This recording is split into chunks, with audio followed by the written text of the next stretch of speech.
Good morning students. ਬੇਟੇ ਆਪਣਾ ਅੱਜ ਦਾ ਟੌਪਿਕ ਹੈਗਾ ਜੈਨ ਧਰਮ।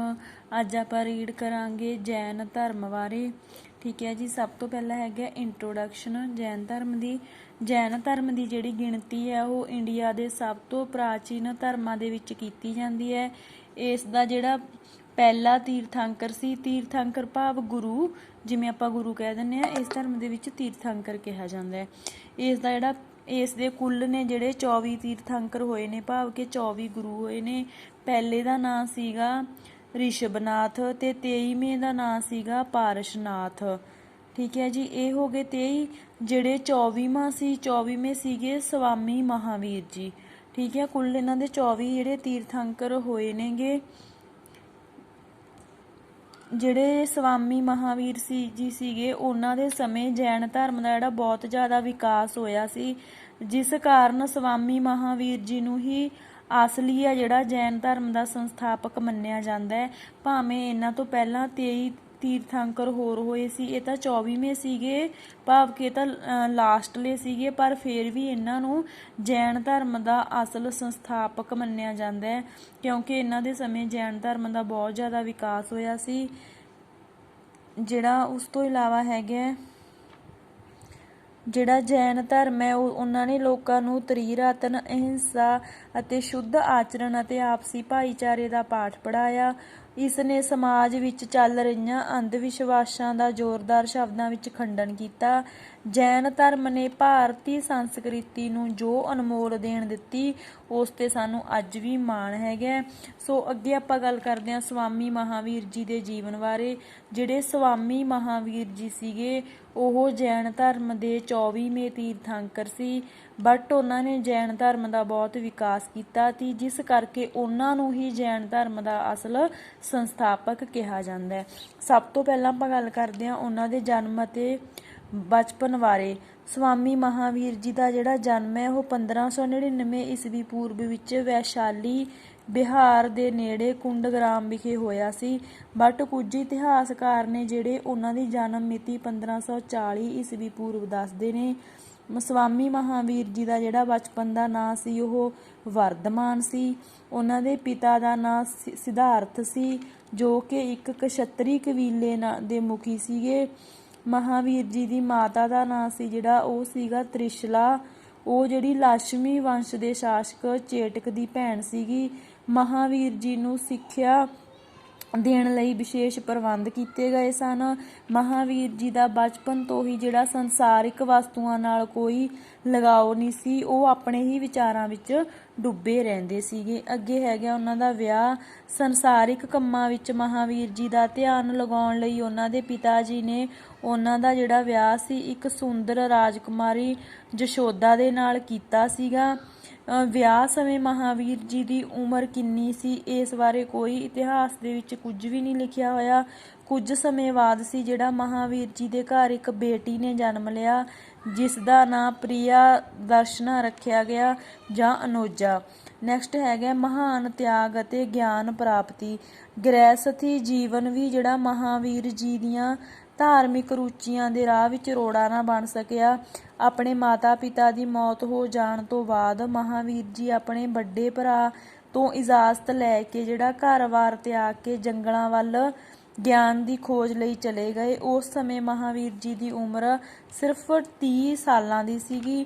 ਉਹਨਾਂ ਨੇ 12 ਸਾਲ ਤੱਕ ਬੜਾ ਕਠੋਰ ਤਪ ਕੀਤਾ ਅਤੇ ਅੰਤ ਉਹਨਾਂ ਨੂੰ ਰਿਜੂਪਾਲਿਕਾ ਨਦੀ ਦੇ ਨੇੜੇ ਜਿਹੜਾ ਗਿਆਨ ਦੀ ਪ੍ਰਾਪਤੀ ਹੋਈ। ਇਸ ਗਿਆਨ ਪ੍ਰਾਪਤੀ ਤੋਂ ਬਾਅਦ ਜਿਹੜਾ ਉਹਨਾਂ ਨੂੰ ਇੰਦਰੀਆਂ ਦਾ ਜੇਤੂ ਅਤੇ ਮਹਾਨ ਜੇਤੂ ਕਿਹਾ ਜਾਂਦਾ ਸੀ। ਗਿਆਨ ਪ੍ਰਾਪਤੀ ਸਮੇਂ ਮਹਾਵੀਰ ਜੀ ਦੀ ਉਮਰ 42 ਸਾਲਾਂ ਦੀ ਸੀ। ਨੈਕਸਟ ਹੈਗਾ ਧਰਮ ਪ੍ਰਚਾਰ। ਗਿਆਨ ਪ੍ਰਾਪਤੀ ਤੋਂ ਬਾਅਦ ਮਹਾਵੀਰ ਜੀ ਨੇ ਲੋਕਾਂ ਵਿੱਚ ਫੈਲੇ ਹੋਏ ਅੰਧ ਵਿਸ਼ਵਾਸਾਂ ਨੂੰ ਦੂਰ ਕਰਨ ਲਈ ਅਤੇ ਉਹਨਾਂ ਨੂੰ ਸੱਚਾ ਮਾਰਗ ਦੱਸਣ ਲਈ ਆਪਣੇ ਉਪਦੇਸ਼ਾਂ ਦਾ ਪ੍ਰਚਾਰ ਕੀਤਾ। ਉਹਨਾਂ ਦੇ ਉਪਦੇਸ਼ਾਂ ਤੋਂ ਬਹੁਤ ਸਾਰੇ ਲੋਕ ਸੀ ਜਿਹੜੇ ਉਹ ਪ੍ਰਭਾਵਿਤ ਹੋਏ ਅਤੇ ਉਹ ਮਹਾਵੀਰ ਜੀ ਦੇ ਪੈਰੋਕਾਰ ਬਣੇ। ਮਹਾਵੀਰ ਜੀ ਦੇ ਪ੍ਰਸਿੱਧ ਪ੍ਰਚਾਰ ਕੇਂਦਰ ਸੀਗੇ ਜਿੱਥੇ ਉਹ ਜ਼ਿਆਦਾ ਉਹਨਾਂ ਨੇ ਪ੍ਰਚਾਰ ਕੀਤਾ, ਰਾਜਗ੍ਰਹਿ, ਵੈਸ਼ਾਲੀ, ਕੌਸ਼ਲ, ਮਿਥਿਲਾ, ਵਿਦੇਹ ਅਤੇ ਅੰਗ ਸਨ। ਨੈਕਸਟ ਹੈਗਾ ਨਿਰਵਾਣ ਭਾਵ ਕਿ ਮੁਕਤੀ। ਮਹਾਵੀਰ ਸਵਾਮੀ ਨੇ ਲਗਭਗ 30 ਸਾਲਾਂ ਤੱਕ ਆਪਣਾ ਪ੍ਰਚਾਰ ਕੀਤਾ। 72 ਸਾਲਾਂ ਦੀ ਉਮਰ ਵਿੱਚ ਪਾਵਾ, ਜੋ ਕਿ ਪਟਨਾ ਦੇ ਵਿੱਚ ਪੈਂਦਾ ਹੈ, ਉੱਥੇ ਉਹਨਾਂ ਨੇ 527 ਈਸਵੀ ਪੂਰਵ ਵਿੱਚ ਉਹਨਾਂ ਨੇ ਨਿਰਵਾਣ ਭਾਵ ਕਿ ਮੁਕਤੀ ਪ੍ਰਾਪਤ ਕਰ ਲਈ ਅਤੇ ਉਸ ਨੇ ਉਸ ਸਮੇਂ ਸਵਾਮੀ ਮਹਾਵੀਰ ਜੀ ਦੇ ਕੁੱਲ 14,000 ਜਿਹੜੇ ਪੈਰੋਕਾਰ ਸੀਗੇ। ਨੈਕਸਟ ਹੈਗੀਆਂ ਨੇ ਸਵਾਮੀ ਮਹਾਵੀਰ ਜੀ ਦੀਆਂ ਸਿੱਖਿਆਵਾਂ।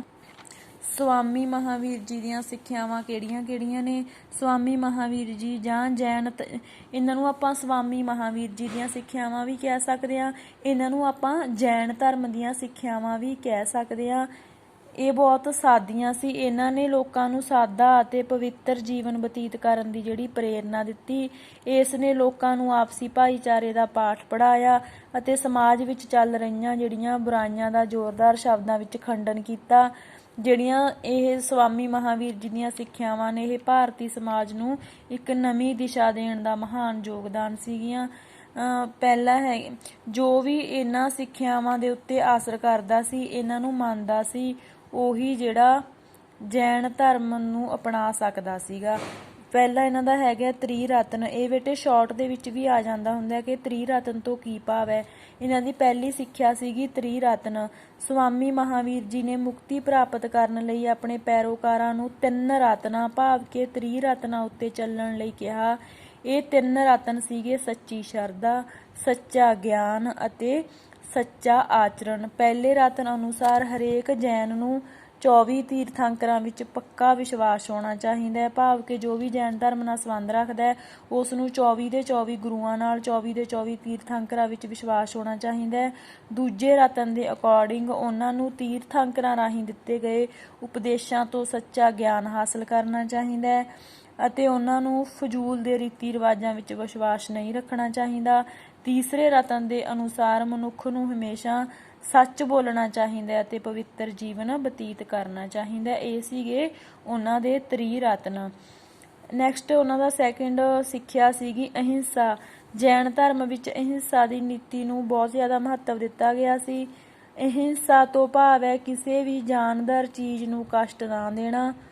ਠੀਕ ਹੈ। ਜੈਨ ਦਰਸ਼ਨ ਅਨੁਸਾਰ ਮਨੁੱਖ ਅਤੇ ਪਸ਼ੂਆਂ ਤੋਂ ਇਲਾਵਾ ਰੁੱਖਾਂ ਅਤੇ ਪੱਥਰਾਂ ਵਿੱਚ ਵੀ ਜਾਨ ਹੁੰਦੀ ਹੈ। ਇਸੇ ਕਾਰਨ ਸਾਨੂੰ ਕਿਸੇ ਵੀ ਜੀਵ ਜਾਂ ਨਿਰਜੀਵ ਨੂੰ ਕਸ਼ਟ ਨਹੀਂ ਦੇਣਾ ਚਾਹੀਦਾ।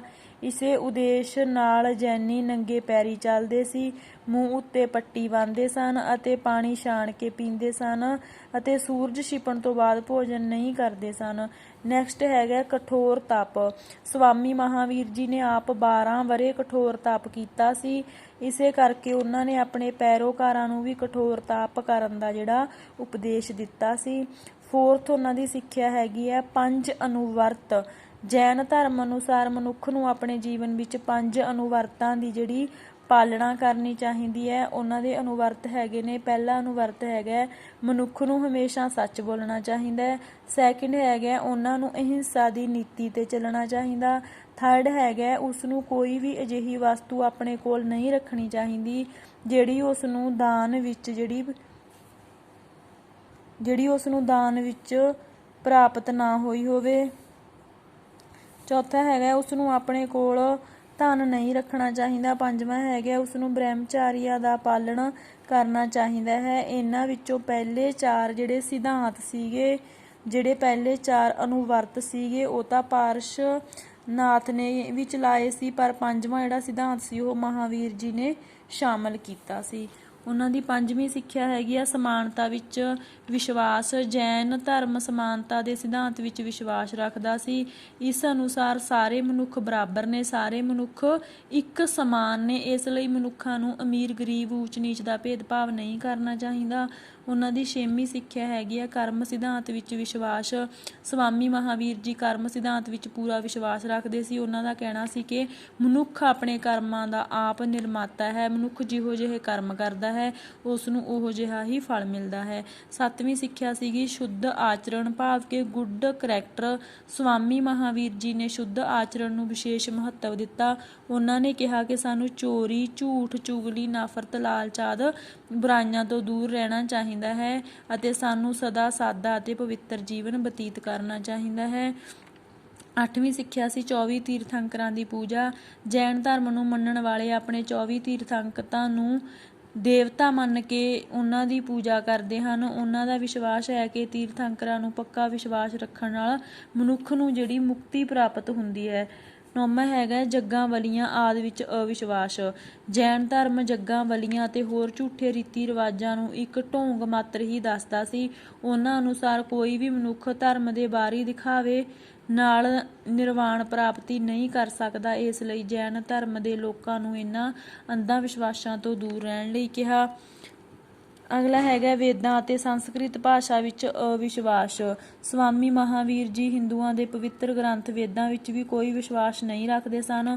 ਉਹਨਾਂ ਦਾ ਕਹਿਣਾ ਸੀ ਕਿ ਵੇਦਾਂ ਦੀ ਰਚਨਾ ਜਿਹੜੀ ਈਸ਼ਵਰੀ ਗਿਆਨ ਤੋਂ ਨਹੀਂ ਹੋਈ, ਇਸ ਲਈ ਵੇਦਾਂ ਦੇ ਮੰਤਰਾਂ ਨੂੰ ਪੜ੍ਹਨਾ ਬਿਲਕੁਲ ਫਜ਼ੂਲ ਹੈ। ਉਹ ਸੰਸਕ੍ਰਿਤ ਭਾਸ਼ਾ ਦੀ ਪਵਿੱਤਰਤਾ ਵਿੱਚ ਵੀ ਵਿਸ਼ਵਾਸ ਨਹੀਂ ਰੱਖਦੇ ਸੀ। ਉਹਨਾਂ ਨੇ ਸਾਰੀਆਂ ਭਾਸ਼ਾਵਾਂ ਨੂੰ ਹੀ ਪਵਿੱਤਰ ਦੱਸਿਆ। ਉਹਨਾਂ ਨੇ ਆਪਣੇ ਉਪਦੇਸ਼ਾਂ ਦਾ ਪ੍ਰਚਾਰ ਉਸ ਸਮੇਂ ਚੱਲ ਰਹੀਆਂ ਭਾਸ਼ਾਵਾਂ ਵਿੱਚ ਕੀਤਾ। ਨੈਕਸਟ ਹੈਗਾ ਈਸ਼ਵਰ ਵਿੱਚ ਅਵਿਸ਼ਵਾਸ। ਜੈਨ ਧਰਮ ਈਸ਼ਵਰ ਦੀ ਹੋਂਦ ਵਿੱਚ ਵਿਸ਼ਵਾਸ ਨਹੀਂ ਰੱਖਦਾ। ਇਸ ਦੇ ਅਨੁਸਾਰ ਈਸ਼ਵਰ ਸੰਸਾਰ ਦੀ ਰਚਨਾ, ਸੰਸਾਰ ਦੀ ਪਾਲਣਾ ਅਤੇ ਖਾਤਮਾ ਕਰਨ ਵਾਲਾ ਨਹੀਂ। ਨਿਰਵਾਣ ਪ੍ਰਾਪਤ ਕਰਨ ਲਈ ਈਸ਼ਵਰ ਦੀ ਕੋਈ ਜ਼ਰੂਰਤ ਨਹੀਂ ਹੈ। ਮਨੁੱਖ ਦੀ ਆਤਮਾ ਹੀ ਉਸ ਦੀ ਮਹਾਨ ਸ਼ਕਤੀ ਹੈ। ਮਨੁੱਖ ਸਾਦਾ ਅਤੇ ਪਵਿੱਤਰ ਜੀਵਨ ਬਤੀਤ ਕਰਕੇ ਵੀ ਨਿਰਵਾਣ ਦੀ ਪ੍ਰਾਪਤੀ ਕਰ ਸਕਦਾ ਹੈ। ਉਹਨਾਂ ਦੀ 12ਵੀਂ ਸਿੱਖਿਆ ਹੈਗੀ ਹੈ ਨਿਰਵਾਣ। ਮਹਾਵੀਰ ਜੀ ਅਨੁਸਾਰ ਮਨੁੱਖ ਦੇ ਜੀਵਨ ਦਾ ਮੁੱਖ ਉਦੇਸ਼ ਨਿਰਵਾਣ ਮੁਕਤੀ ਪ੍ਰਾਪਤ ਕਰਨਾ ਹੈ। ਜੈਨ ਮੱਤ ਵਿੱਚ ਨਿਰਵਾਣ ਤੋਂ ਭਾਵ ਆਵਾਗਾਉਣ ਦੇ ਚੱਕਰ ਤੋਂ ਮੁਕਤੀ ਹੈ। ਨਿਰਵਾਣ ਪ੍ਰਾਪਤੀ ਤੋਂ ਬਾਅਦ ਮਨੁੱਖ ਦਾ ਇਸ ਸੰਸਾਰ ਵਿੱਚ ਜਨਮ ਮਰਨ ਦਾ ਚੱਕਰ ਖਤਮ ਹੋ ਜਾਂਦਾ ਹੈ ਅਤੇ ਉਸ ਨੂੰ ਪੂਰਨ ਸ਼ਾਂਤੀ ਪ੍ਰਾਪਤ ਹੁੰਦੀ ਹੈ। ਸੋ ਇਹ ਸੀਗੀਆਂ ਜੈਨ ਧਰਮ ਦੀਆਂ ਸਿੱਖਿਆਵਾਂ, ਭਾਵ ਕਿ ਸਵਾਮੀ ਮਹਾਵੀਰ ਜੀ ਦੀਆਂ ਸਿੱਖਿਆਵਾਂ।